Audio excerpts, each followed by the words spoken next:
You know, I've met a lot of people in my lifetime. I'm very thankful for that. Been a lot of blessings to that. And I've met all kinds and all types. But I've never met a person who did not want to be happy. That's interesting. It just seems to be that people want to be happy. I have never met a person who did not want to be happy. But I have met people who have given up on being happy. They have either lost the way or given up on trying to find the way because of fears, failings, frustrations, which have a way of shutting people down. It shuts people down into resignation and defeatism. And it's really quite simple when you get down to the issue of happiness. In one sense, happiness is an equation. People don't think of happiness as an equation. They think more, well, if I could have this, I'd be happy, or if I could do that, I would be happy, or if I could achieve this, I'd be happy. It's almost like something that if they can grab it or process it or reach for it and get a hold of it, yeah. But actually, happiness is a product, but it's the product of an equation. A simple equation, but a very special and true equation. And if you turn with me to John 13 and verse 17, John 13 and verse 17, true happiness is the product of this true equation. And it's what I call the happiness equation. And it's found here in John 13 and verse 17. If you know these things, happy are you if you do them. Notice the equation here. Happy are you if, that big conditional if, you know and do. The Good News Bible says, now that you know this truth, how happy you will be if you put it into practice. So, know and do. Knowledge and doing. Aware and practicing. Awareness and practice. Or simply putting into practice what you are aware of. Acting upon the knowledge that you're given. Ignorance is never bliss. It isn't bliss. People pay for what they don't know. I was heading into an intersection, Amarillo, Texas, 4-lane intersection. Light was green. I did not know that there was a lady to my right running the red light because a van to my right was blocking my view. And he braked just in time, and I'm out there in the intersection right in front of a lady and get broadsided on the passenger side of the car. Now, she didn't get hurt. I didn't get hurt. My car was totaled. We were both okay. That's the main thing. But I didn't know she was running the light because now the van beside me, he realized she was, and he braked, and he stayed out of it. If I had known, I would have braked and let her have the intersection. But people pay for what they don't know. But on a very, very high, serious level, it's kind of like Hosea 4:6 says. No need to turn there. But Hosea 4 and verse 6, where God says, my people are destroyed for what? For lack of knowledge. Lack of knowledge is not bliss. What you don't know can hurt you. Ignorance is never bliss. But then again, does that mean knowledge is bliss? Well, no, neither is knowledge. Because knowledge alone, you think about this, knowledge alone by itself carries no validity. Knowledge by itself serves no purpose. It doesn't. I mean, if you just have knowledge and that's it, okay, well, what purpose does it serve if you just have it and it's alone and by itself? Knowledge just for knowledge's sake only produces nothing of true and lasting positive fruit. Okay, what's knowledge for? It's for doing. Why else have it? Knowledge is for doing. It's for putting into practice. It's for performance. It's for enabling one to perform accurately and effectively in purpose in life, in proper perspective and perspectives in life, and in direction of life and directions in life. Knowledge is meant to be put to use. Unused knowledge is worthless. And again, people don't tend to think of it that way, but you think about it. Unused knowledge, knowledge you don't use, unused knowledge is worthless. And possibly even dangerous. When Paul was writing to the Corinthians in 1 Corinthians 8:1, 1 Corinthians chapter 8 and verse 1, he says, "Now as touching things offered to idols." Not that I'm getting off into that subject, no.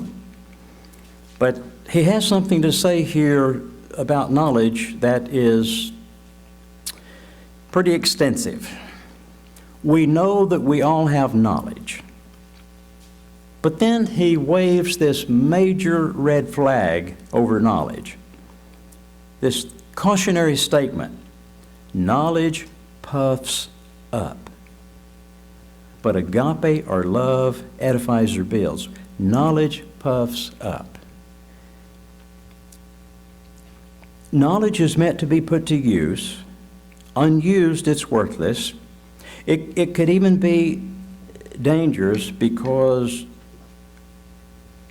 if knowledge puffs up because it's not handled properly, that is speaking to pride being generated by the knowledge you have, getting vain over your knowledge, getting arrogant over your knowledge, getting self-righteous over your knowledge, getting puffed up over your knowledge, which is, spiritual vanity and pride.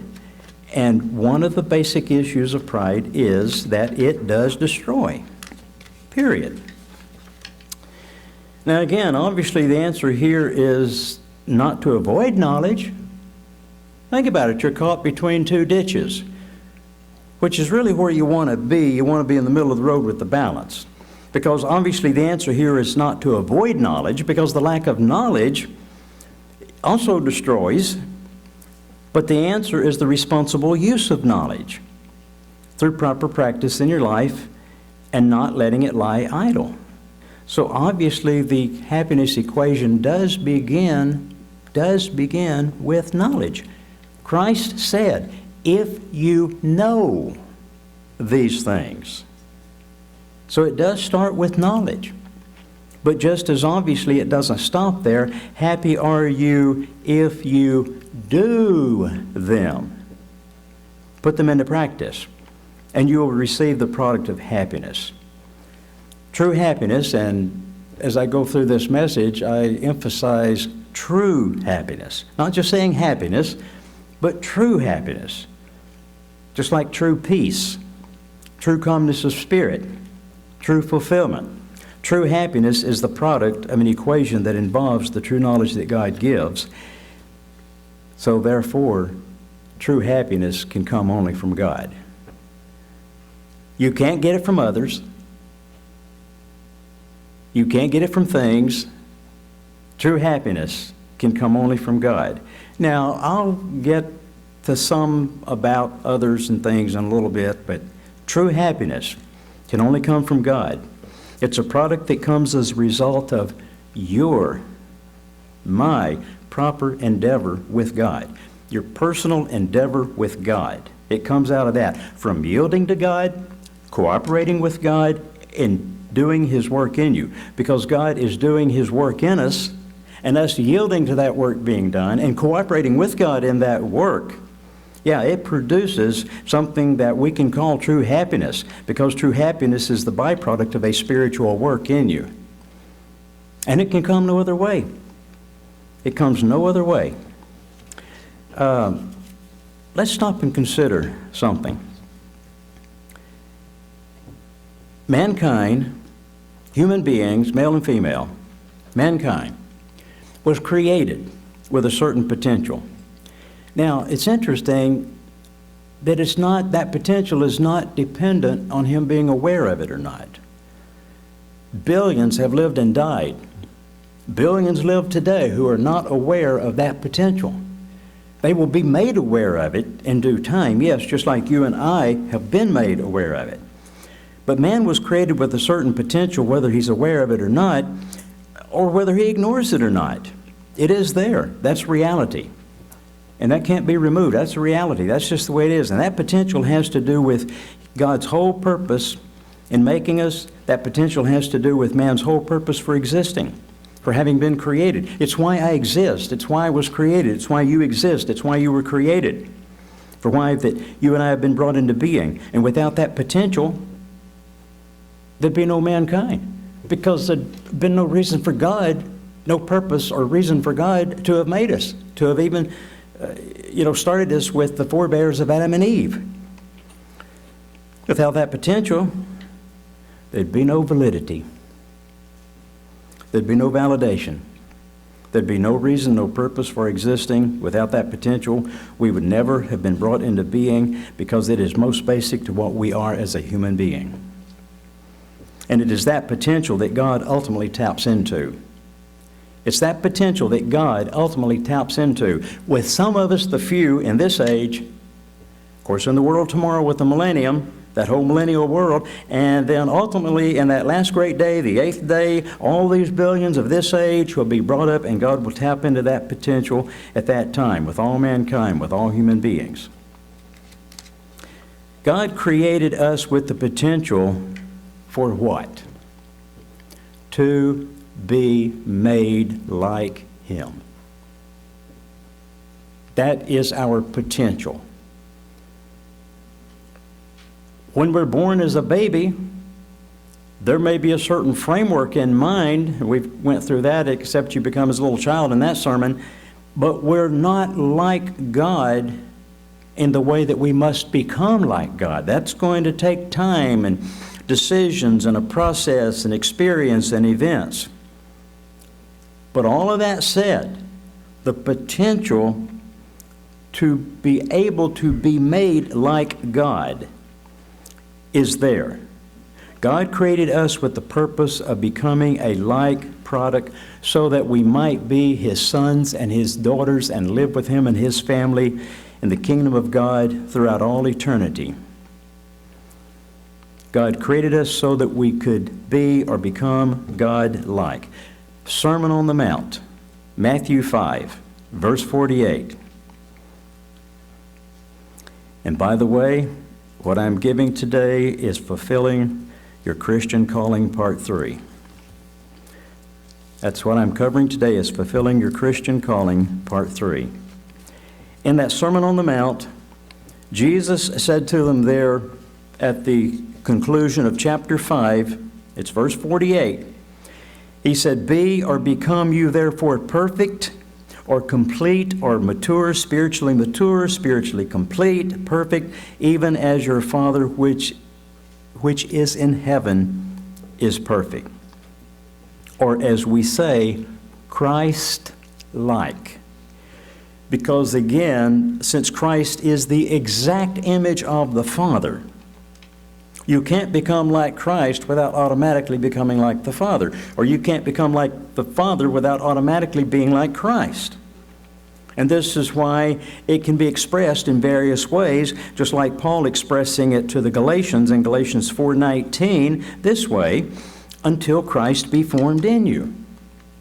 The potential for Christ to be formed in us. Now, we have a term. We don't necessarily, maybe we haven't necessarily thought of the term this way, but we have a term that we use for the tapping in of that potential. We refer to God's tapping of that potential in us as being called. That's what a calling is. When did God call you? When did God call you into the truth? When did God open your mind? When were you called?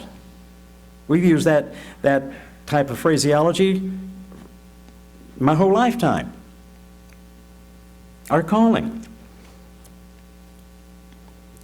Our calling, when God calls us, That is God tapping into that potential, beginning to activate what can be done in us by the Father through Christ, through the Holy Spirit, through knowledge and understanding and working with us.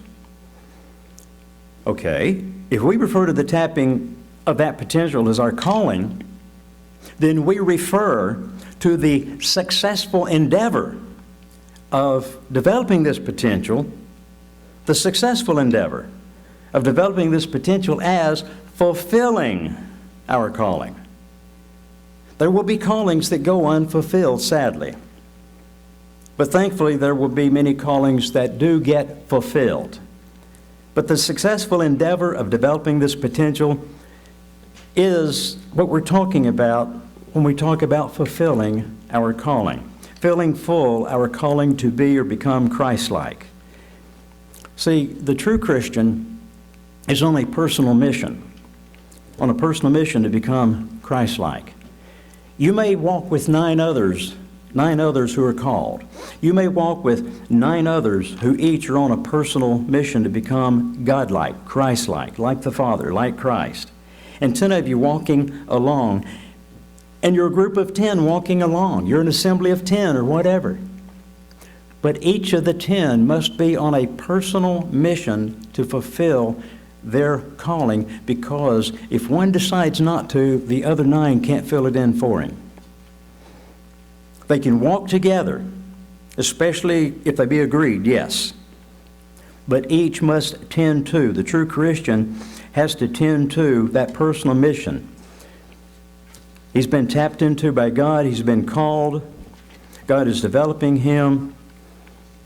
He's activating the very reason for why he exists, why he was called, and he must tend to that. And the true Christian who's on a personal mission, and it is personal to him, guess what he's doing?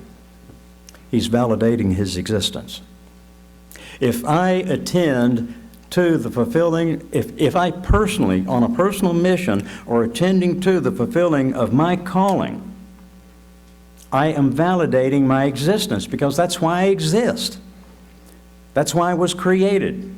That's why you exist. That's why we were created.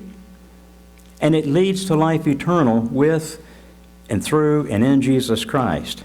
Therefore, does it not make sense? How can you separate true happiness from your calling? I can't. The measure of true happiness that I can have is directly related to how I'm doing on fulfilling my Christian calling. You can't separate true happiness from your calling. How can you draw a distinction between true happiness and fulfilling your calling? How can you separate between the issue of true happiness and the successful fulfilling of your Christian calling? Because they're inseparably tied together, hand in glove. Matthew 5. Notice, again, verses 3 through 9. Let's refresh our minds briefly. Matthew 5, beginning in verse 3. Blessed are the poor in spirit, for theirs is the kingdom of heaven. Blessed are they that mourn, for they shall be comforted. Blessed are the meek, for they shall inherit the earth. Blessed are they which do hunger and thirst after righteousness, for they shall be filled. Blessed are the merciful, for they shall obtain mercy. Blessed are the pure in heart, for they shall see God. Blessed are the peacemakers, for they shall be called the children of God. And in the 2 previous parts of this subject, I broke these each down. Broke them down, went through them, tied them together. Let me add something else to them at this point. The word blessed, and many of us are aware of this already, but that word blessed in Strong's Exhaustive is number 3107. 3107. It's Makarios. Makarios. Makarios. The translators chose blessed, which is fine. But it has a synonymous meaning. It means happy. It could just as easily have been translated, happy are the poor in spirit, for theirs is the kingdom of heaven. That's something to be happy about. You're blessed, and it's something to be happy about. Happy are they that mourn, for they shall be comforted. You know, it's a happy thing to be comforted. Happy are the meek, for they shall inherit the earth. When you realize what all is involved in that, boy, you talk about happy over what's involved in that. Happy are they which hunger and thirst after righteousness. Happy are they who have appetite, because they're going to be filled. Happy are the merciful, for they shall obtain mercy. There's a lot to be happy about there. Happy are the pure in heart, for they shall see God. Talk about true happiness. Happy are the peacemakers, for they shall be called the children of God. Happy, true happiness. See, it's more than just saying, hey, these are good states to be in, which they are. They're wonderful states to be in, yes. But it's more than that. It's happy. It's happiness. It's a great condition to be in that generates true happiness. It is a condition of happiness. And this brings up an interesting observation. You don't have to worry about being happy. How many people spend their time trying to figure out how they can be happy? And again, pursuing this or pursuing that, or if I could just have that, or I could just have more of this, or I could just have him, or I could just have her, or have this job, or that job, or this promotion, or this whatever. You and I don't have to worry about being happy. Now that might sound a little odd, because it's built into us to want to be happy. I don't want to be unhappy, but I don't have to worry about it.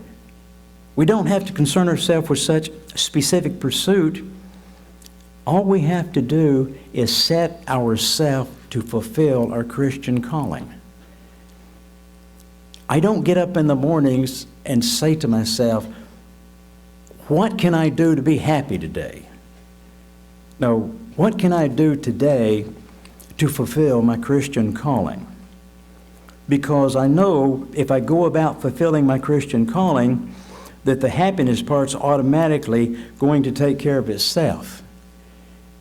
And if there are times when I don't feel, let's say, certain happiness or level of happiness or degree of happiness that I would like to, I ask myself, where am I falling down on fulfilling my Christian calling? What am I missing today? What have I let go I shouldn't have? Where did I mess up? Where did I slip? Because again, I realize the reverse is true also, and it can serve as kind of like one of those cautionary alerts, little red flags. But the bottom line is, I don't have to set myself to be happy, just set myself to fulfill my Christian calling, because true happiness, again, is generated out of that endeavor with God.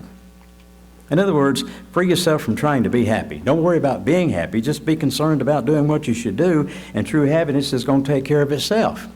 It's just that simple. And again, part of that is, coming with first things first. That's the pattern that works, because that's the pattern that places the realities in their proper order. And we've heard many a sermon over the years on priorities and first things first and what comes first, and we're very aware. But when you do put first things first and you just set yourself to fulfill your Christian calling, that allows God to give you His full support. Now, again, you've heard me say, make an effort, give God something to bless. When we do that, when God sees us sincerely wanting to fulfill our Christian calling, that has His backing. God is happy. He's the personification of love. He is the absolute perfection of these 7 things, virtues, character points, however you want to word them, in verses 3 through 9 here of Matthew 5. He is the perfect personification of those, and God is perfectly happy. Let's consider something. Could a human being be unaware of the real reason why he was brought into existence, which many people are, obviously the masses are, could one be ignorant of or ignore his reason for being and truly be happy? Could one be unaware of the real reasons why human beings exist on this planet, why human beings are here, and yet experience true happiness?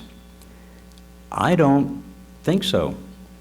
I don't think they can experience true, deep, abiding, lasting, satisfying, fulfilling happiness. I just don't.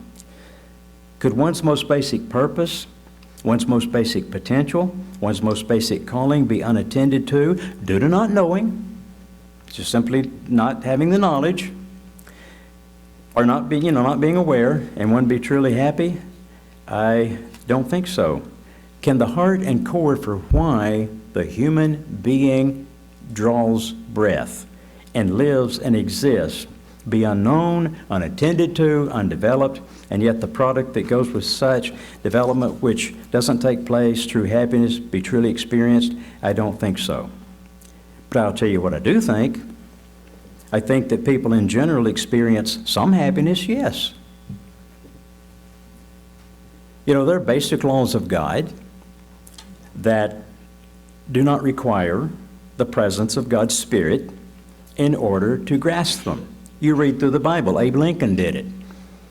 It's amazing how wise he was just from what he read. There is so much of God's basic laws, basic virtues, basic ways that if a person reads the Bible and applies certain things they do see, there can be a certain measure of happiness. There can be a certain measure of fulfillment, yes.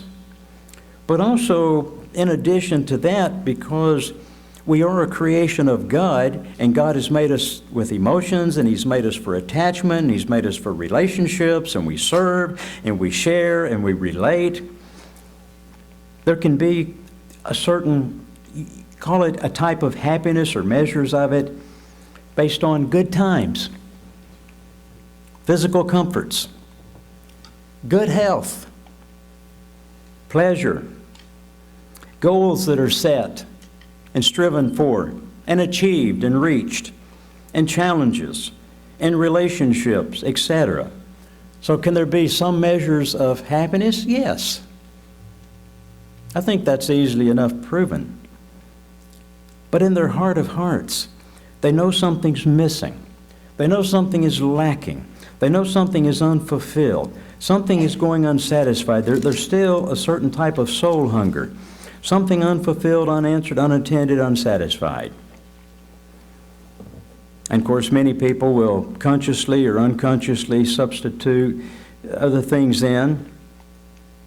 And again, they have some measure, but it's not the true and the deep and the lasting happiness that comes from knowing your reason for existing, being in a cooperative effort with God, addressing your calling, God's tapping into your potential, and fulfilling your Christian calling. See, otherwise, even in the best state, one senses something is beyond them. Something is out of reach. Something they can't quite get a hold of. For whatever reason, they can't find it or have it. But what you see in the world with a lot of people who reach, and again, due to fears, failures, frustrations, can't achieve, can't find. I have met a lot of people in my lifetime who just pragmatically resigned themselves to just accepting things as they are. This is as happy as I'm going to be, and that's not very much at all. Or I'm not happy at all, but well, that's just life. That's just the way it is. I just do the best I can and just try to get by. I don't know what's going on the surface of this planet, what the purposes are, but, I just live with what I have to live with. And again, what they're experiencing is their untapped potential. They haven't been called. Therefore, both the fulfilling of their calling, which will come later, and their true happiness will have to wait for them. I grew up, I guess I could say I grew up in two clans.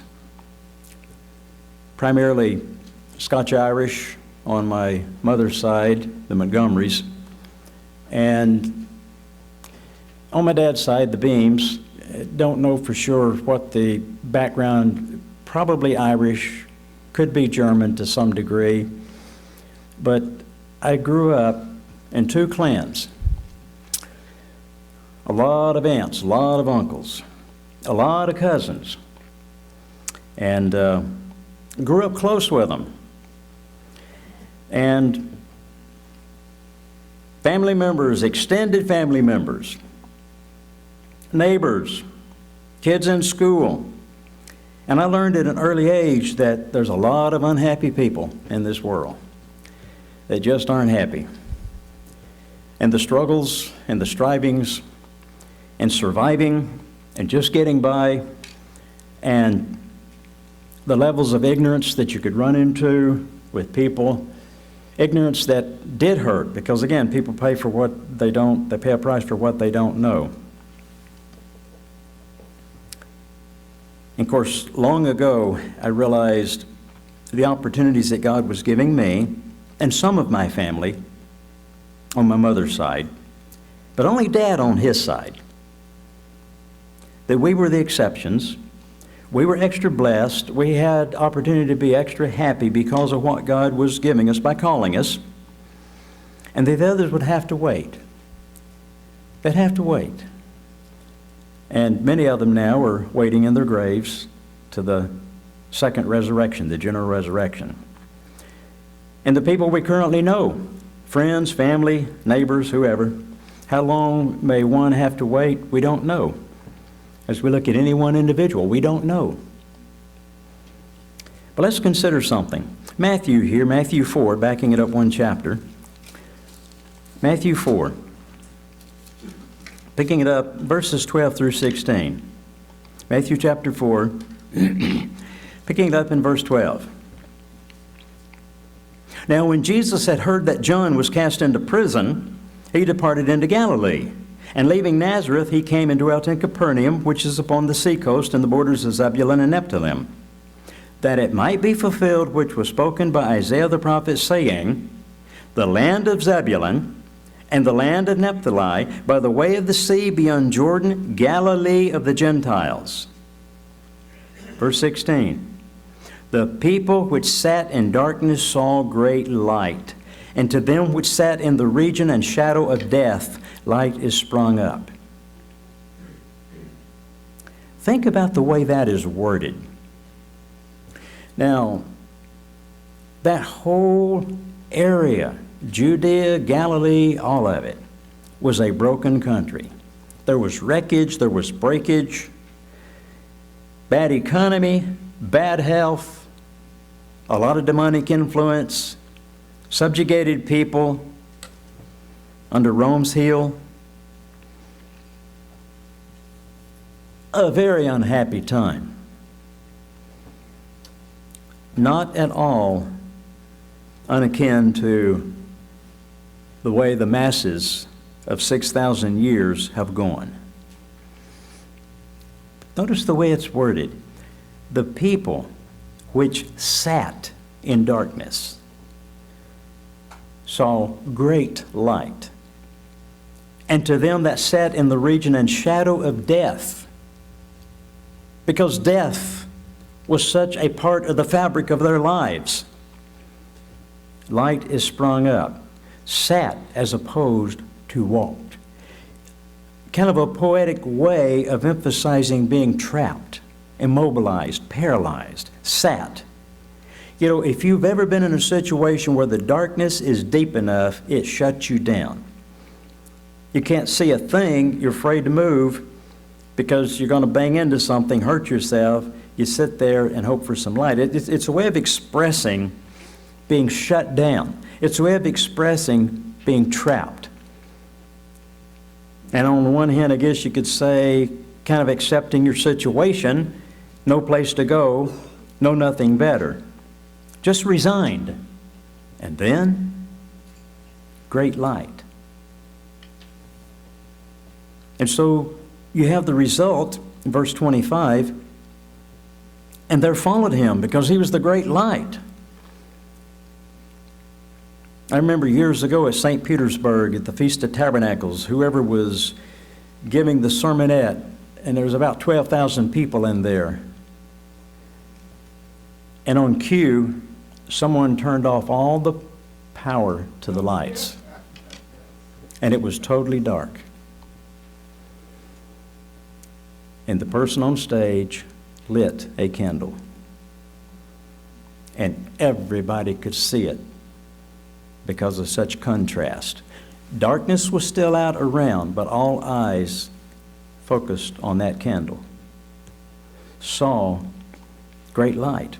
And there followed him great multitudes of people from Galilee and from Decapolis and from Jerusalem and from Judea and from beyond Jordan, because Christ was the bright light that showed up the darkness. And those that become Christ-like, those that are truly attending to their calling, begin to light up with the light of Christ. And it shows. And this is what he also got to here in chapter 5 when he said in verses 14 through 16, he said, "You are the light of the world. A city that is set on a hill cannot be hid." Christ is the great light. But Christ in us, God's Spirit in us, from the Father and the Son, lights us up as we fulfill our Christian calling. You're the light of the world. A city that is set on a hill cannot be hid. Neither do men light a candle and put it under a bushel, but put it on a candlestick, and it gives light to all that are in the house. Let your light so shine before men that they may see your good works, and the result is glorify your Father, which is in heaven. And part of that glow is a true happiness that shows. There's something different about him. There's a peace. There's a calmness. There's a contentment. I don't know why. I don't know why it's there, but it shows. I have had people approach me over the years, and of course, usually in my case, it's been total strangers saying, "You're a preacher, aren't you?" And it's like, okay, what gave it away?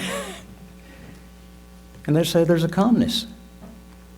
There's a peace. There's something different. You just got,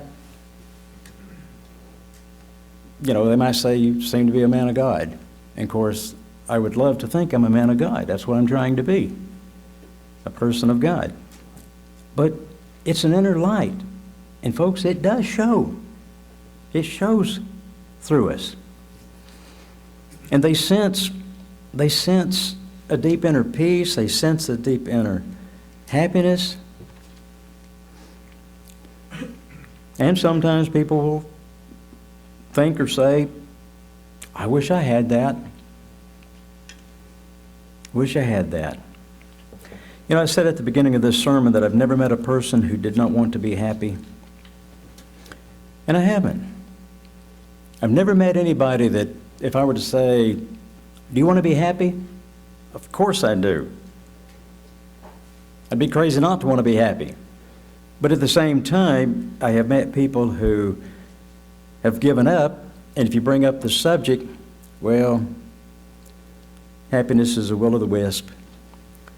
Long ago I wanted to be, and finally came to realize I could never be, so I just accept things the way they are and go on and do the best I can.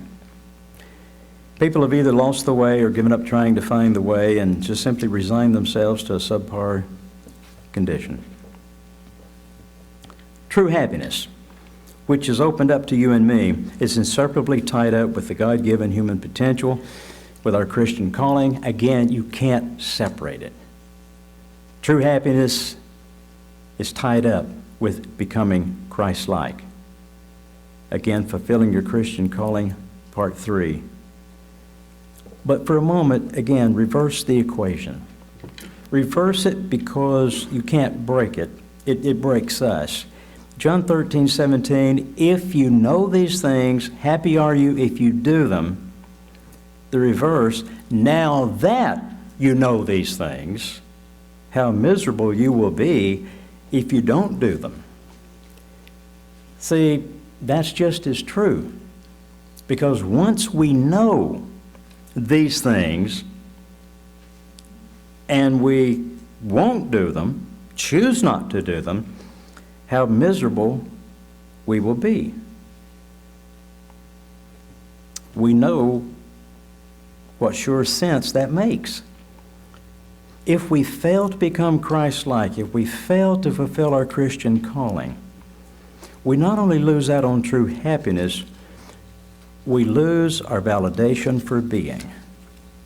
That is something that maybe that's a way in which we haven't stopped to think about it. If we fail to fulfill our Christian calling when given the opportunity, then we lose our validation for existing.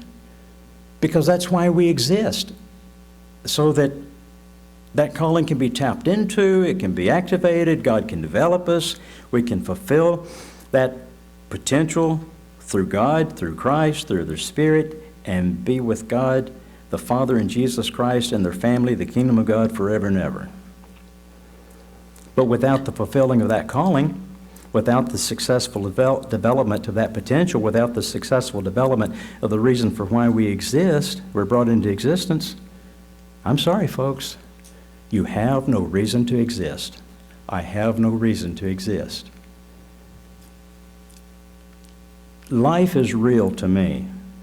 I've had to deal with real life all of my life. And life is real. And these things are real. And we live in a day and age where movies can incorporate all of the because of technology, lack of reality they want to put in them. They can have the hero get thrown 50 feet through the air, slammed up against a brick wall, and not break a bone. Or a six-shooter that shoots 2,500 times, or whatever. You know, and we're raising a generation that deals with so many illusions. But reality is reality. Life is real. We were brought into existence for a purpose. And if we fulfill that purpose, our reason for existing is validated. And if we fail to fulfill that purpose, we have no validation for continuing to exist. Our existence has no validity.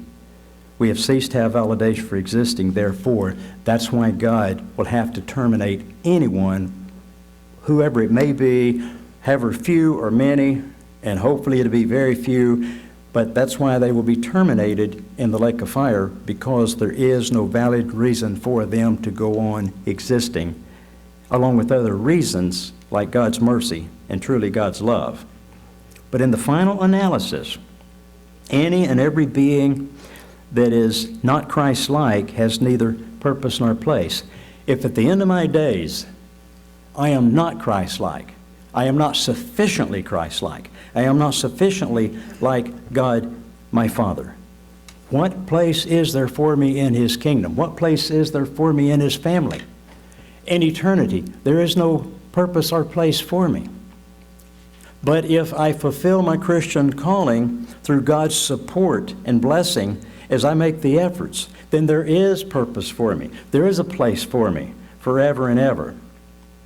And again, that's why fulfilling one's Christian calling is so crucial, both for existence and for happiness, why they're tied together. And fulfilling our Christian calling translates into a happy existence forever.